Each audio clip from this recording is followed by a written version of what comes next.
All right, boys and girls, you have just seen the intro, the trailer for The Benefactress.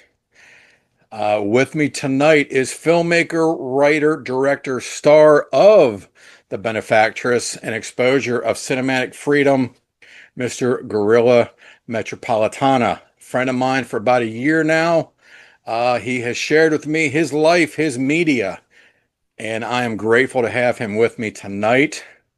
My friend, welcome to the Witching Hour podcast. Thank you so much, John. Thank you for having me. Thank you. I appreciate you taking the time for me with the time difference. So I'm talking to you. You are in England, correct? Yes, London. London. Oh, God, I wish I could come over and hang out and visit for a while. I've never been. Always wanted to. I'm on the east coast of old US, so I'm unfortunately across the pond, but we are 5 hours difference, and I appreciate you taking the time at the end of the weekend for me and for all of the listeners and all of your fans, especially. So let's get right into it. You have got a triple play of, how can I put it? Film from mental hell. You came on in 2023. You gave us Dariuss, which completely blew my mind. I Mm. have seen other people that have tried similar effects, and it was annoying as shit, and I never even finished the project. I couldn't sit through it. You found a way to get to people. You found that drive, the reality of it, and you have been able to stick with that from that going into Corporate Torment, you're short, and now ending with The Benefactress. And each step further gets the viewer closer to the edge. You push people so far in a art house direction, in a extreme direction that I've never seen anything like. And I want to know who or what inspired you, one, to become a filmmaker, two, for the films that you have given us. I mean, because three films in the course of a year and a half to 2 years is not too shabby, in my opinion. Um, I made two films, as in features. The rest is short films. Right. And the features are Darius and this one, The Benefactress, an exposure of cinematic freedom. Everything else I've done are short films. What inspired me to become a filmmaker? I don't know. I mean, my background is painting and music. Um, So you're an I've artist always, by nature. I don't call myself an artist. I mean, some people, well, quite a few people actually call me an artist, which I'm very grateful. But I don't see myself as an artist, John. I see myself more like a Okay. creator of things. I like to experiment. Um, my cinema is very experimental because my mind is very experimental. When I was playing music, I've always experimented. Um, when I was painting, I always experimented. Um, when I was trying different experiences in life, I experimented drugs and so forth. So I've always been an experimental guy. Sexuality, I've always experimented with both sexes. My DNA has been designed from the start to try things. I want to know what it feels like to do ABC, to try different combination of things, and I think cinema became the natural outlet of that urge to experiment. I give you an example. My supposedly third feature film, which will never see the light. It's called Glory Hole, a place for man. And in this feature, in which I also star as myself, the director, Guerilla Metropolitana, I fuck literally a bunch of young dudes up in the hallway somewhere, and whilst I do it for real, I film them and strangle them.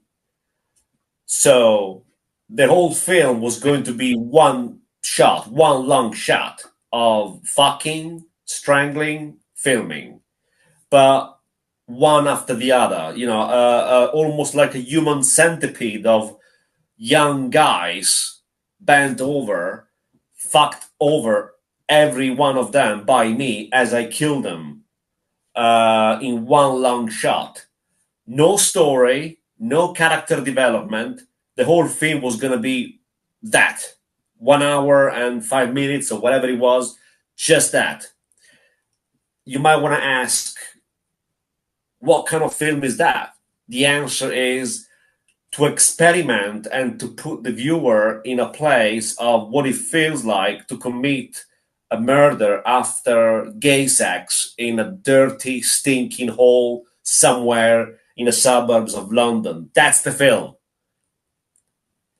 So Wow. my idea of cinema has always been very different from traditional ideas of cinema. And The Benefactress is a film about filmmaking. Hmm. It's not about character developments. It's not about, oh, what's going to happen next. Right. The answer is just what you've seen now is going to happen again and again and again and again until the end of the film. This is the film. Right. So And it's what a a different film it concept. is. Sorry? Yeah, I said, and what a film it was. True. Um, so you've been having, how can I put it? You've been having some problems with film festivals, from my A understanding. lot of, a lot of them, Right. yes. So Most of them. is that disheartening to you, or does that actually kind of make you give yourself a high five? Oh, John, I'm such an arrogant son of a bitch that, to be honest with you, the way I take it is, you don't want to take my baby, my film. Fuck you. Right. I'm gonna go somewhere else. Right. I mean, this film, as we speak, I first presented it to probably the biggest so-called extreme horror distributor, who didn't fucking get the film, didn't get the story. And I was like, what? Right. He didn't get the film. So I said, you know what, fuck you. And I moved on somewhere else. And same thing, for one reason or another, they didn't get my film. Fuck you. I went somewhere else. A UK company saw the film and called the film repulsive, offensive, outrageous, misogynistic, and probably she was a liberal and a cunt. I don't know, probably lesbian too. I don't know. But the point is, she was deeply offended by the film. And isn't that a And selling point right there? I don't know if it's a selling point, but the way I see, I'm here to sell art. I don't call myself an artist, but what I create is not far off from art. Right. So I'm here very humbly to sell you what I have created. If you are so mediocre not to appreciate what I've got, then fuck you. I'm going to go somewhere else. Right. If you are open minded and say, okay, I like what you have, I want to buy it, then we're in business. There was this small US underground company called Blood Pact Films, Hmm. which is a very young company, only came out a few years ago, apparently. And I showed the film to them, and they loved it. They went like, fuck me. this is fucking incredible. We want to buy it, and now it's theirs, and it's their kind of winning card in their catalog, and now it's on sale. It's doing fine. This film, just like Dariuss, will grow regardless of the help from festivals. And Right. the reason why I say this is because the films themselves are so unique that they don't need festivals to boost things up, Sure. because they are so unique on their own. So whether or not there are festivals involved, it doesn't really matter. Obviously, if there was an involvement from festivals, it would be a big help. But I'm not aiming for mainstream audiences. I'm aiming to a more like cult following kind Yeah. of thing. Sure. Darius only came out a couple of years ago, and it's practically has become already to many already a cult film in less than 2 years. I mean, it's there with 3 different distribution companies. It's on Prime US. It's on multiple streaming platforms. It's on Rotten Tomatoes. It's every fucking where, and it's not for everybody. I mean, people who go nuts for extreme gore, they're gonna say to Darius, "What is this? This is fucking awful. What is, you know?" But It, I'm not aiming for that kind of audience, John. I'm aiming for people who don't mind swallowing LSD. there you go. I can appreciate that. I can. That sentiment, I can appreciate that. I loved Darius. Hmm. Loved it. I have drank myself stupid. I had my day when I was younger with certain drugs. I've never touched LSD. I was always Hmm. afraid to, but I can Hmm. definitely see where you are going with that. And I absolutely love the movie. I truly Hmm. did. There hasn't been one piece that you have shared with me personally that I have watched that my jaw didn't hit farther onto the floor after every show. Hmm. I've enjoyed all your work. I've rewatched all your work because you do get different insight every time you watch it. There's just it's I know you don't I know you don't consider yourself sell yourself as an artist, but it's like watching live art when you watch it, because when you look at it, you look at a painting, you see it. You come back, you look at it again, you see something different. And that's what I see every time I watch your films. Whether it be something different that I might not have noticed, or even just a completely different mind interpretation, because that's the beauty of your film. You know exactly what you want to say and how you want it to come across, but it is so wide open to interpretation to every single person. I think it's brilliant that way. I really do. The basis, yes, of from A to B to C, start to finish, we get the synopsis, the basic storyline. But the open interpretation between A and B is so vast, so wide open, it's incredible. Yes. That's why I do honestly love your work, which upsets me when you tell me, and you have mentioned this in the past, that the Benefactress, minus the one that no one will ever see that you just explained to us, is going to be your end. Yes. Is that your end of filmmaking? Yes. May I ask why? Or John, and then what's next for Guerrilla yes. Metropolitana? Um, I started making short films, being a filmmaker, perfectly knowing that it was going to be something very intense, but on a short term due to my um, mental capacity and mental condition.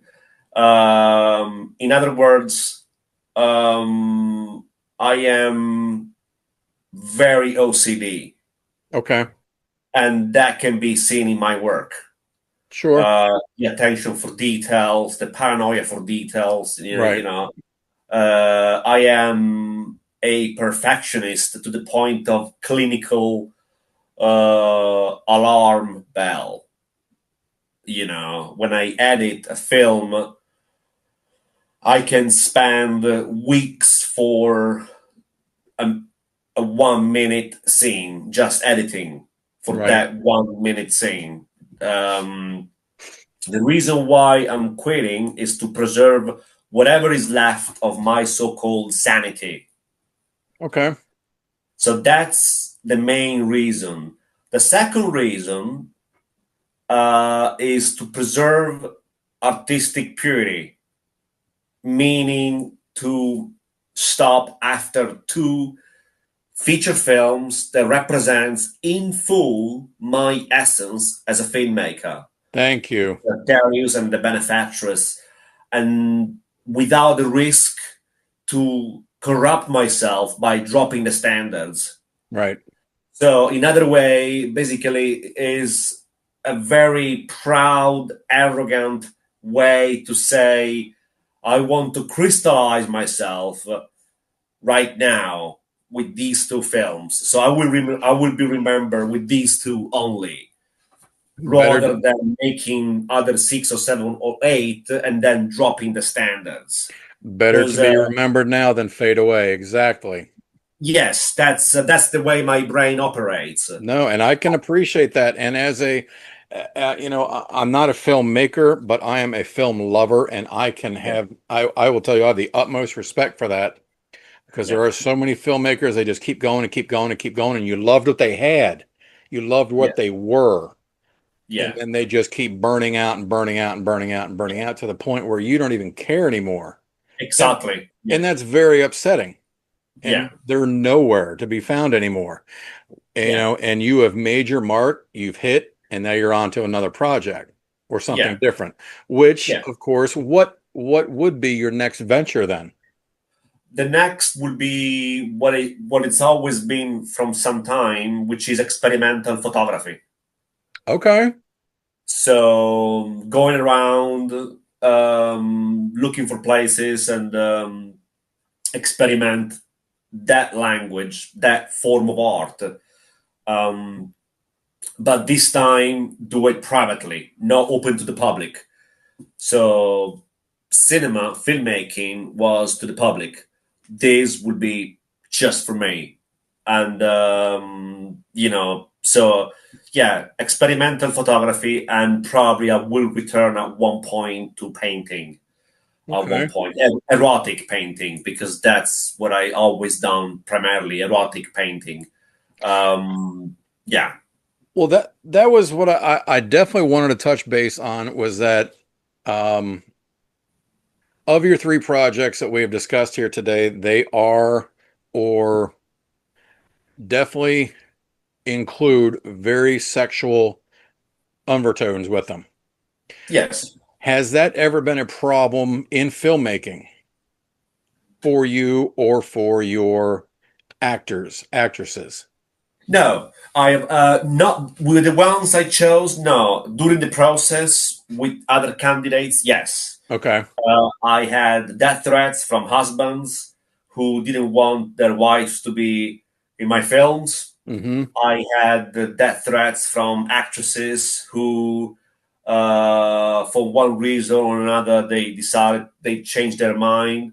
I went through almost 200 female candidates for the Benefactress who was, you know, so so I had few issues with some of them, but with the ones I chose and finally got into the film, Mm-hmm. no. In fact, Okay. with one of them in the Benefactress in the film, when I appear as an actor, with Mystery Woman, which is the co-star Right. of the film, Right. I actually told her during the breaks in between. I said, I'm going to give you oral sex now in 5 minutes for real. Do you mind? And she looked at me and she was like, no, go ahead. And that's exactly what happened. I mean, in the film, it clearly shows me lifting her up and giving her oral. Right. Um, giving oral to your own actress is beautiful. And kissing your own actresses is beautiful. I see my actresses as my heroines. They give me artistic pleasure in allowing themselves to be my colors for my painting. My vision of actresses is very erotic. The usual imbeciles today will classify this kind of mentality as sexist, but I'm not a liberal. I'm not a liberal. I'm a libertarian son of a bitch who doesn't give a shit about inoffensive culture. I shit on liberal thoughts. I shit on political correctness. I shit on all of that. I do whatever I want, say whatever I want, kiss and fuck whatever I want, including my own actresses. And I do love So that about you. I do. I truly do. You have been yeah, up, I mean, you have been straightforward with me since day one, since we first talked. yeah, And I have the utmost respect for that. You don't hide behind anything. And no, no, I don't. your projects show that. Yeah, I wanted a film, John, that could show real sexuality, the benefactress I'm talking about. I wanted a film that really showed how one director and a bunch of actresses stuck in a house in London for the weekend, could get wild, start fucking each other, filming, creating magic, and then murder, and then perversion, forcing one of the women to do the most outrageous things in the name of depravity. And it's beautiful because I love perversion. I absolutely fucking love perversion. I love to order my actress go and lick her now because I want her to come, even against her will, whilst I film her. It's beautiful. In a hypothetical world, in a fantasy world, this is the most liberating thing, and that's what it's incorporated in that benefactress. It's the idea of ultimate freedom to do whatever you want with those beautiful bodies. And you can do it because you are the director, you have the vision, and you have the power to decide everything. So that's the essence of the film. It's not meant to be educational, it's not Right. meant to be inoffensive, because I believe a filmmaker is free to become godlike on the Yeah. set. Is I, absolute. If he takes that chance, it means he has the balls and the quality to do it. right. If that makes sense. No, it does. And I wanted to actually, you touched on something. You had mentioned, when you kind of gave the direction for your actress to do something, Yeah, and it was so I can't. It's kind of hard to even describe it, but you do that in the benefactress in this slight whisper as a director, and you almost feel like it's the little devil on your shoulder yeah, getting into your head as you're watching things being done. yeah. But I tell you what, I mean, the direction that you gave, and especially to Juicy X, What an was it, incredible actress. was it, did she ever have a problem? I mean, that takes a lot of direction and a lot of, you really have to be involved in your character to do the things that she did to these other actresses. Did she ever have any, I mean, did she ever like stop and say, hold up, I got to take five? Was she 100% involved in the character, in the role? It's kind of hard. I'm not questioning or doubting her integrity at all. I'm truly not. I'm kind of amazed at what I saw and how well and how smoothly she just dove right in. And whatever she was told to do, that's exactly what she did. No holds barred. And it was kind of amazing in its own way. It really was.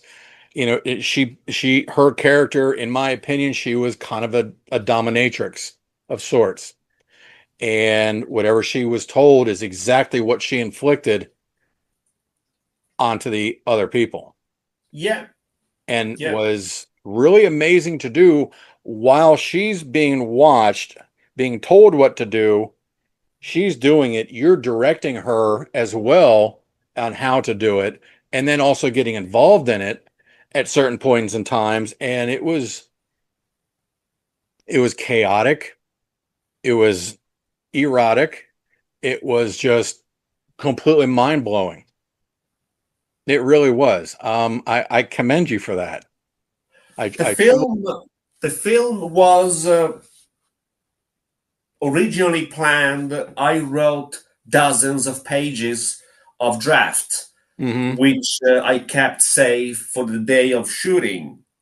Then when I got there in the house and I saw this beautiful house in the outskirts of London, I decided to completely ignore those pages, the drafts, and to go with the flow, to improvise, in other words. Right. And there was no script. Juicy X and Mystery Woman, both of them, they had no idea what they were going to do next. Everything was literally improvised step by step. Holy shit. And the reason why the film functioned so well is because both actresses, Juicy X and Mystery Woman, they had complete faith in me. They, from day one, both of them, they knew that something extreme and extremely sexual was expected from them. Hmm. No red lights, just green lights. No, no, no, just yes, just the word yes. Because one word I don't like is the word no.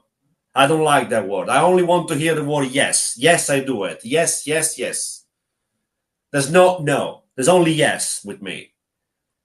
I'm not a Democrat. I'm not a democratic guy. I am an absolute dictator. What I say, you fucking do. And I don't believe in teamwork. That's for cunts and pussies. I believe in dictatorship. My vision, you do as you're fucking told. Full stop. But you have to have the balls to be like that. You have to have a Sure. vision to be like that. Because if you don't have a vision, then everything fails. Juicy X, she is a wonderful actress who told me from day one, I mean, whatever is your vision, I might get it, I might not get it, but I am a professional actress and I'm going to do it. So the So first that time. was enough. That was enough for me to say, hey, baby, we are in business. The same for Mystery Woman. Her husband didn't know, still doesn't know about her involvement in the film. Her husband doesn't know she's my muse in real life. She became my muse afterwards. So Nobody knows. So, like I say, my actresses are in many ways my women. So they have complete faith in me. And once I direct them, I'm not going to tell them what the next scene is going to be. Everything is improvised bit by bit right. because I know already the structure of the film, how the film needs to be, and I don't believe in taking multiple takes like some of the directors. Uh, you know, I believe in taking one or two takes and to carry on filming. I'm an underground filmmaker. I'm not Sure. a technician. I just grab the camera, the hand camera, keep on filming, keep on filming, keep on filming. Whatever happens, I keep on filming. That's the way I am as a filmmaker, which is the opposite of people like Stanley Kubrick, which Sure. used to take 150 takes per scene. I'm the Yeah. opposite. I just carry on filming live, and the Benefactress is shot entirely live. You can see the camera shaking. You can see the camera off and on, off and on, off and on, right, left, up, down, uh, people talking, the beeping sound, everything, the whole cinematic filmmaking language is there. It's very meta cinema. The Hmm. film within the film, it's a film about filmmaking. Right. So, yeah, And I hope people that watch it understand it is truly a film about filmmaking. yeah, They need to sit down and truly think about the story that is being told to them. There is somebody that is directing them, and there's a filmmaker that is directing them to do as the other. It's, I couldn't have thought anything up like this ever. I commend you on that. I truly, truly do. thank you, John. No, I really do. It has been a pleasure. I am sad to hear that this will be your last film that I will be seeing, possibly, and most likely from what you are saying. I do want to thank you personally um, for sharing your visions with not only me but with everybody. I have truly enjoyed them. I do mean that. I have enjoyed the relationship that you and I have built over the last year since Dariuss has come out. Yeah, Um, and unfortunately, with the powers that be with Zoom, we are running very short on time. yes. So, but with that being said, is there anything in closing Guerrilla Metropolitana would like to end with? No. I'm going to leave two films, Dariuss and The Benefactress, an exposure of cinematic freedom, and they will be my mm, my babies to the public. That will define me. Those two films will define me as a filmmaker. For those who like it or not, but those two films are what I am about as a filmmaker. So yeah, I'm happy to leave these two films to the public. You have definitely left your calling card and your mark of who you are as a Yeah, filmmaker, sir, and I commend you for the work that you have done. Um, if you keep in touch with the lovely Miss Juicy X, please tell her that a fan sends his best. absolutely, Please, absolutely. please. She surprised me. She really did, and um I just she came out of nowhere, and wow. Yeah, she's a very brave Wow. actress. Two very, very powerful performances that she showed to me.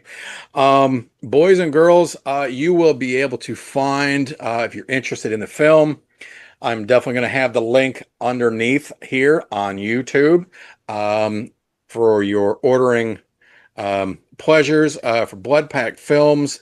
Be sure to keep an eye out. You're going to want to try and find Dariuss if you are new to Gorilla's work. You're going to want to get the whole trilogy, believe you me, because when he's gone, you're going to want to have this one on your shelf one day. Believe you me with that. Trust me. Guerrilla Metropolitana, my friend, I thank you for your time tonight. It has been a true pleasure. I look forward to speaking with you again soon online.